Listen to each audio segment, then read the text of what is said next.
getting connected. There's only so much you can learn from a journal article. Yeah. And I'm contacted quite often by junior researchers around the world. Some of them aren't probably expecting that I'll even respond, but I always put myself in their shoes and think about the people that kind of help me along the way. So I always try and respond really positively and connect them to other people. So I think you have to show initiative, and that opportunities don't necessarily come to you, or if they do, you're a bit fortunate if someone taps you on the shoulder. But I found it's more the case that you actually have to be the one that reaches out, makes the contact, and is prepared to drive it. A lot of hard work, a lot of long hours. Yeah. So I think having support groups is really important. And we have such access to knowledge and information, so being up to date is very important. Yeah. I think it's a really rewarding area. I do think it's a hard area because it's not an area that is easily funded these days, where huge data sets and more community-based research seems to have greater importance.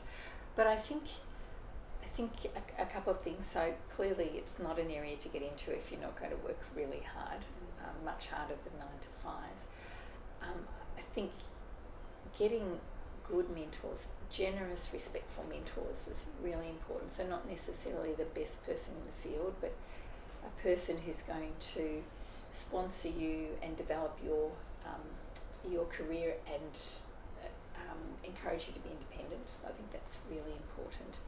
And being strategic. You really do need to learn new skills, perhaps that are outside your comfort zone.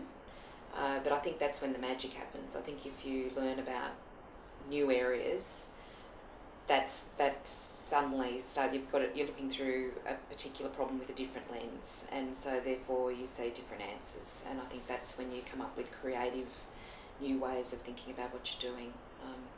So yeah, I'd say to an aspiring young researcher, be brave, think outside the box, read outside your area of interest, because you might find that there's a very good direction in a different but related area that may inform what you're doing. It's a relatively new area of research, so I think my advice would be there's really no limits in this area. It's not a great deal has been done. So if you've got a research question, it's probably going to be a good one that needs to be answered.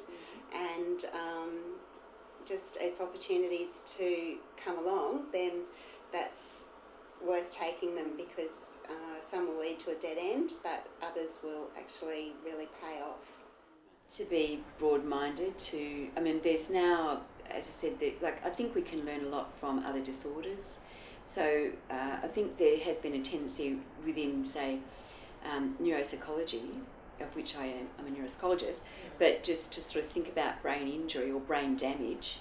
But in fact, the schizophrenia research literature has a lot to offer. The developmental literature has a lot to offer. There are a lot of sort of synergies going on, and if we don't use those, then it's going to retard the whole project. And not only that, but I think we need to inform each other in order to avoid having sort of parallel siloed research efforts. So I suggest that that's what we need to do. Keep an eye on all of the literature.